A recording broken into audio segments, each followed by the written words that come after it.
আসসালামু আলাইকুম, সানিফ লাইফস্টাইলে আপনাদের সকলকে স্বাগত। আজকে আমি সন্ধ্যাবেলায় চিড়ের পোলাও করেছিলাম, তো কিভাবে করলাম সেটাই আপনাদেরকে দেখাবো।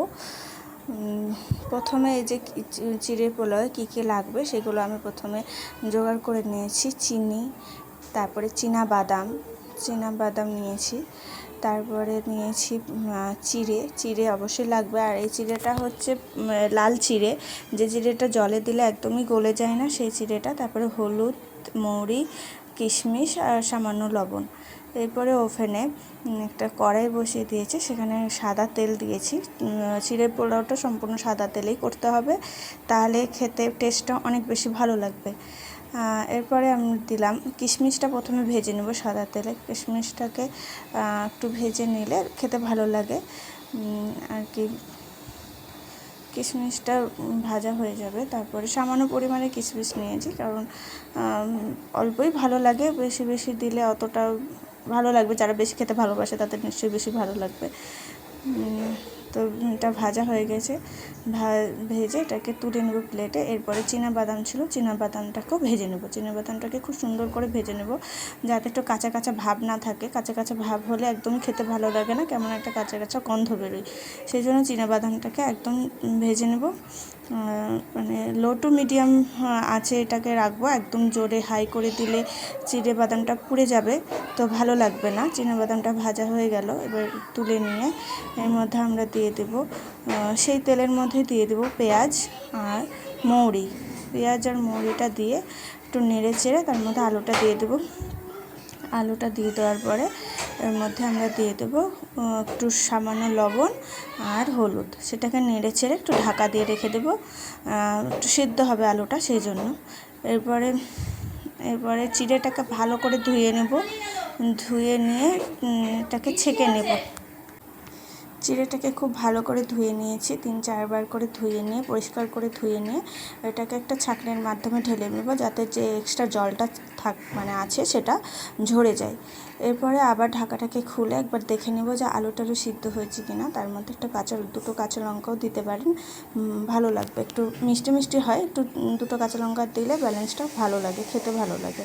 তারপরে সিদ্ধ করতে দিলাম, কারণ আমি খুলে দেখলাম, তখন দেখলাম যে সিদ্ধ হয়েছিল না আলুটা সিদ্ধ একটু টাইম লাগছিল। সেই জন্য এটাকে আবার সিদ্ধ করার জন্য ঢাকা দিয়ে আবার খুলে দেখলাম, এবারে সিদ্ধ হয়ে গেছে। এবার একটু নেড়ে চেড়ে আলুটা আর পেঁয়াজটাকে লাল করে নেব, কারণ একটু লাল না করে নিলে, একটু ভেজে ভেজে না নিলে খেতে এতটা ভালো লাগবে না, কারণ কেমন হয়ে থাকবে, পেঁয়াজ কাঁচা আলু কাঁচা লাগবে। তো সেজন্য পেঁয়াজটাকে আর আলুটাকে একটু ভালো করে ভেজে নেব, সাথে লঙ্কাটাও ভাজা হয়ে যাবে। ভাজা হয়ে গেলে এরপরে দিয়ে দেবো সেই চিড়েটা, যেটা ভিজিয়ে রেখেছিলাম, চিড়েটা দিয়ে দেবো। দিয়ে দেওয়ার পর একটু ভালো করে আলুর সাথে, আলু পেঁয়াজ লঙ্কা যা যা ছিল সেগুলো দিয়ে একটু ভালো করে নাড়াচাড়া করে নেব। ভালো করে নাড়াচাড়া করে নেওয়ার পর এরপরে স্বাদ মতো চিনি দিয়ে দেবো। স্বাদ মতো চিনি দিয়ে তারপরে যেমন পরিমাণে চিড়ে নেওয়া হবে সেই পরিমাণে, মানে যে যেমন মিষ্টি খেতে ভালোবাসে আর কি, সেই রকম চিনি দিয়ে আর ভালো করে নেড়ে চেড়ে নেব। ভালো করে নেড়ে চেড়ে নিয়ে চিনিটা যাতে মিশে যায় এবং মেল্ট হয়ে যায় সেইভাবে মিশিয়ে নেব। নেওয়ার পরে যেই বাদাম আর কিশমিশটা ভেজে রেখেছিলাম সেটা চিড়ার মধ্যে দিয়ে দেবো।